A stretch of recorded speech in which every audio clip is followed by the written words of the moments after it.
దేవుని పరిశుద్ధ నామానికి స్తోత్రాలు.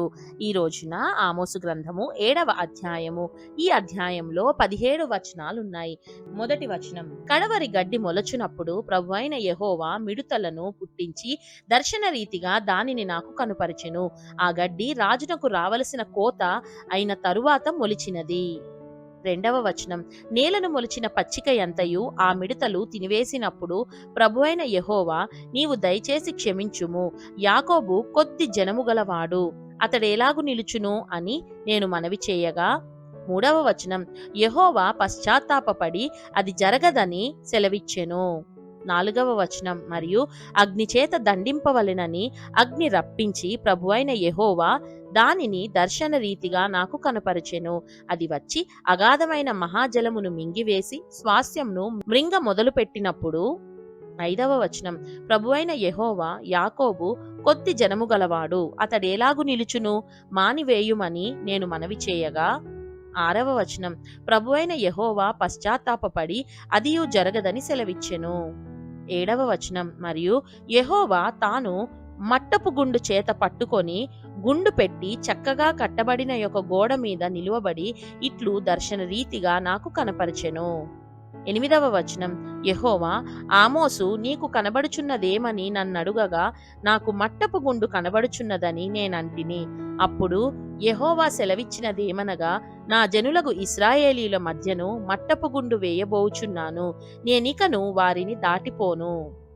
తొమ్మిదవ వచనం: ఇస్సాకు సంతతి వారు ఏర్పరిచిన ఉన్నత స్థలములు పాడైపోవును, ఇశ్రాయేలీయుల ప్రతిష్ఠిత స్థలములు నాశనమగును. నేను ఖడ్గము చేత పట్టుకొని యెరోబాము ఇంటివారి మీద పడుదును. పదవ వచనం: అప్పుడు బేతేలులోని యాజకుడైన అమజ్యా ఇశ్రాయేలు రాజైన యెరోబామునకు వర్తమానము పంపి, ఇశ్రాయేలీయుల మధ్య ఆమోసు నీ మీద కుట్ర చేయుచున్నాడు.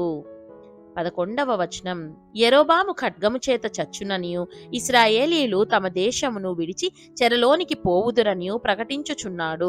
అతని మాటలు దేశము సహింపజాలదు అని తెలియజేసెను. 12వ వచనం: మరియు అమజ్యా ఆమోసుతో ఇట్లనెను, దీర్ఘదర్శి, తప్పించుకొని యూదా దేశమునకు పారిపొమ్ము, అచ్చటనే బత్తెము సంపాదించుకొనుము, అచ్చటనే నీ వార్త ప్రకటించుము. 13వ వచనం: బేతేలు రాజు యొక్క ప్రతిష్ఠిత స్థలము రాజధాని పట్టణమై ఉన్నందున నీవికను దానిలో నీ వార్త ప్రకటన చేయకూడదు. 14వ వచనం: అందుకు ఆమోసు అమజ్యాతో ఇట్లనెను, నేను ప్రవక్తనైనను కాను, ప్రవక్త యొక్క శిష్యుడనైనను కాను, కాని పశుల కాపరినై మేడిపండు ఏరుకొనువాడను. 15వ వచనం: నా మందలను నేను కాచుకొనుచుండగా యెహోవా నన్ను పిలిచి, నీవు పోయి నా జనులకు ఇశ్రాయేలు వారికి ప్రవచనము చెప్పుమని నాతో సెలవిచ్చెను. 16వ వచనం: యెహోవా మాట ఆలకించుము, ఇశ్రాయేలీయులను గూర్చి ప్రవచింపకూడదనియు ఇస్సాకు సంతతి వారిని గూర్చి మాట జార విడవకూడదనియు నీవు ఆజ్ఞ ఇచ్చుచున్నావే.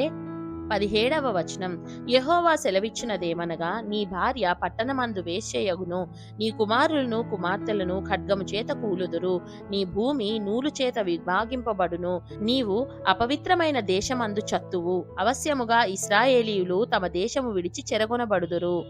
దేవుడు చదవబడిన పరిశుద్ధ వాక్యాన్ని మనందరి వినికిడిలో దీవించి మనల్ని ఆశీర్వదించునుగాక. ఆమేన్.